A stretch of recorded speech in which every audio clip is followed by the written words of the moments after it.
آج سے تقریباً 2 سال پہلے میں ایک شادی میں شرکت کرنے کے بعد اپنے بیٹے کے ساتھ ٹرین میں کراچی سے لاہور آ رہا تھا۔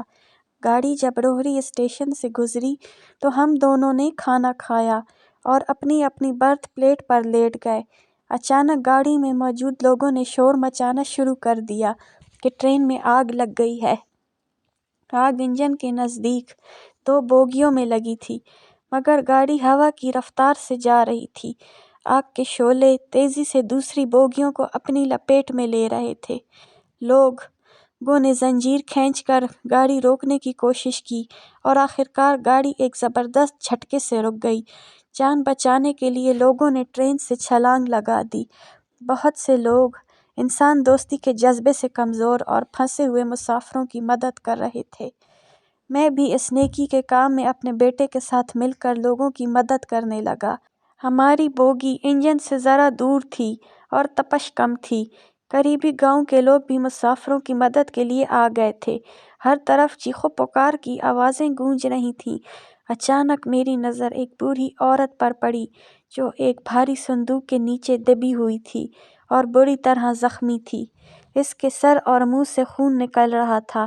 میں اس بوڑھی عورت کے قریب پہنچا اور اس کے اوپر سے صندوق ہٹایا تو اس نے اشارے سے اور بڑی دھیمی آواز میں کہا، "بیٹا، یہ ایک کالے رنگ کا بیگ ہے جو میری بیٹی کی امانت ہے۔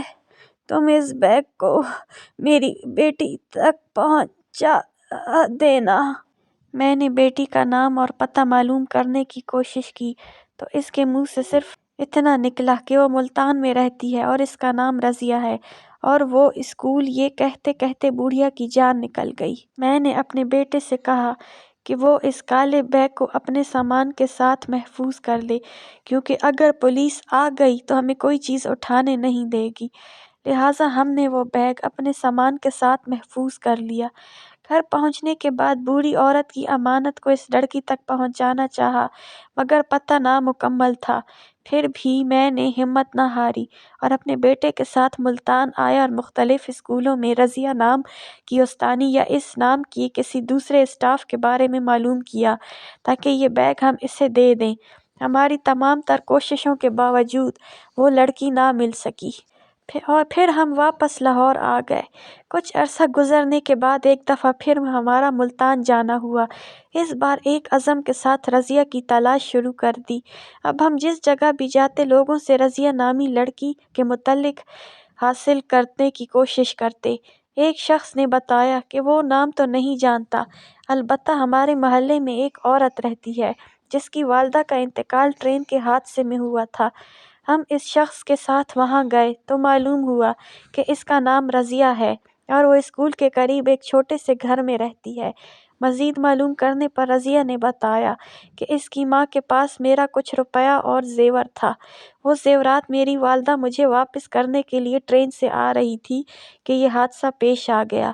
میں ابھی کچھ سوچ ہی رہا تھا کہ میرے بیٹے نے رضیہ سے کہا کہ وہ اپنی والدہ کی کوئی فوٹو ہمیں دکھائے تاکہ ہمیں تسلی۔ مجھے اس بات کا علم نہیں تھا کہ میرے بیٹے نے اپنے موبائل سے حادثے کے وقت اس بوڑھی عورت کا فوٹو لے لیا تھا۔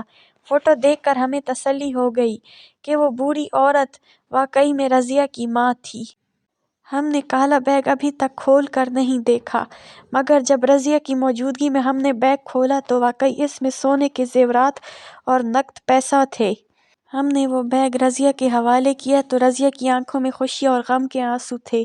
غم اپنی ماں کے بچھڑنے کا تھا اور خوشی اس بات کی تھی کہ اس کی عمر بھر کی کمائی محفوظ تھی۔